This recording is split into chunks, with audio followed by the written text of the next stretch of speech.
विमल बहुत परेशान था। उसे समझ में नहीं आ रहा था कि वो इस परिस्थिति से कैसे निपटे। वो अपनी माँ को बहुत चाहता था, किंतु उसकी पत्नी और बच्चे उसकी माँ से बहुत दूर भागते थे, क्योंकि उसकी माँ की एक आंख नहीं थी, साथ ही उसकी कमर भी 90 अंश पर झुकी थी। वैसे वह अपना काम सब खुद कर लेती है, किंतु फिर भी वो उसकी पत्नी और बच्चों के लिए हमेशा खटकती है। दादी, आप ऊपर के कमरे में जाओ, मेरे दोस्त आ रहे हैं, विमल के बेटे अखिल ने बड़े बेरुखी से कहा। पर बेटा, मैं तो यहाँ बहुत दूर बैठी हूँ, विमल की माँ ने बहुत प्यार से कहा। नहीं, आप उनके सामने मत रहो, वो मुझे चिढ़ाते हैं, अखिल ने जोर से डांटते हुए कहा। क्या हुआ अखिल, क्यों चिल्ला रहे हो? विमल की पत्नी कामनी ने किचन से ही आवाज लगाई। देखो ना माँ, ये दादी यही ड्राइंग रूम में बैठी हैं और मेरे दोस्त आ रहे हैं, अखिल ने शिकायत भरे लहजे में कहा। माँ जी, आप ऊपर चली जाओ, क्यों हम लोगों को लजवाती हो, कामनी ने बेटे का पक्ष लेते हुए कहा। बेचारी सरस्वती चुपचाप उठकर जीने के सहारे ऊपर जाने लगी। कमर झुकी होने के कारण उन्हें ऊपर चढ़ने में बहुत परेशानी हो रही थी, किंतु वो पूरी ताकत से ऊपर के एक अकेले कोने वाले कमरे में जाकर बैठ गईं। विमल बाजू के कमरे से सब सुन रहा था। उसे कष्ट हो रहा था कि उसकी माँ को अपमानित होना पड़ रहा है, किंतु वो असहाय था। अगर वो कुछ कहता है तो पत्नी और बच्चे उसका विरोध करने लगते हैं। दूसरे उनके तर्क भी सही लगते हैं।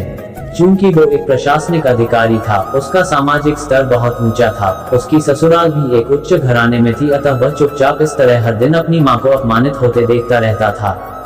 रात को विमल की पत्नी ने कहा, देखो जी, अब कुछ करो। कल कलेक्टर साहब की पत्नी आई थी। माँ जी अपनी देशी धुनधारा में उनसे मिली। मुझे बहुत शर्म आ रही थी बताते हुए कि ये मेरी सास हैं। मैंने कह दिया कि दूर की रिश्तेदार हैं, इलाज कराने आई हैं। विमल को रोना आ गया, किंतु फिर भी वह चुप रहा। उसे समझ में नहीं आ रहा था कि वो क्या करे। अपने बेटे की मन स्थिति को सरस्वती अच्छी तरह से जानती थी और बेटे को कोई कष्ट न हो इसलिए वो हर बात को चुपचाप सह लेती थी। विमल बहुत उदास रहने लगा। एक तरफ परिवार और सामाजिक स्तर पर जीने की प्रतिबद्धता थी, तो दूसरी ओर माँ। आखिर माँ से अपने बेटे की यह हालत नहीं देखी गई। एक दिन उसने अपने बेटे से कहा, विमल बहुत दिन हो गए हैं, मैं अपने गांव जाना चाहती हूँ, मुझे वहां पहुंचा दो, मेरा यहाँ मन नहीं लग रहा। किंतु माँ, वहां तो कोई नहीं है, तुम्हारी देखभाल कौन करेगा? विमल ने आश्चर्य से पूछा। अरे, सब गांव वाले तो हैं और वो तुम्हारे मामा जी तो उसी गांव में रहते हैं, और फिर हम सारी व्यवस्थाएं कराएंगे न। कामनी को तो जैसे मन की मुराद मिल गई हो। हाँ बेटा, बहू सही कह रही है, सरस्वती ने लंबी सांस लेते हुए कहा। विमल जानता था कि गांव में मां की देखभाल करने वाला कोई नहीं है, लेकिन अपनी पत्नी की जिद के कारण वह अपनी मां को गांव छोड़ने पर विवश हो गया। मां को गांव छोड़कर आते वक्त उसे रोना आ रहा था तथा अपनी बेबसी पर गुस्सा भी आ रहा था, किंतु परिवार, पत्नी और समाज ने उसके इन मनोभावों को दबा दिया और वो सुकून सा महसूस करने लगा। कुछ दिनों के बाद उसके चाचा, जो अमेरिका में रहते थे, आने वाले थे। जब विमल बहुत छोटा था, उसके पिता जीवित थे तब वो भारत आए थे और उसके बाद वो अब भारत आने वाले थे। पूरा परिवार और आस पड़ोस बहुत उत्साहित था। अमेरिका से विमल के डॉक्टर चाचा आ रहे थे। डॉक्टर रमेश ने जैसे ही घर में कदम रखा, सबने मिलकर बहुत उत्साह से उनका स्वागत किया। क्यों विमल भाभी नहीं दिख रही, कहाँ हैं? डॉक्टर रमेश ने उत्सुकता पूर्वक पूछा। जी, वो गांव में रहती हैं, यहाँ उनका मन नहीं लगा, कामनी ने सपाट लहजे में उत्तर दिया।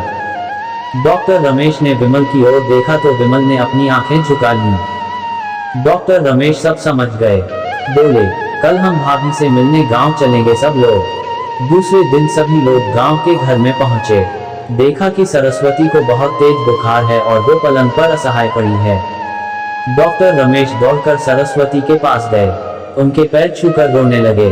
सरस्वती की ये हालत उनकी कल्पना से परे थी। वाह बेटा विमल, तूने तो नाम उजागर कर दिया। अपनी माँ की ये हालत देखकर तुझे तो शर्म भी नहीं आ रही होगी, डॉक्टर रमेश ने विमल को लगभग डांटते हुए कहा।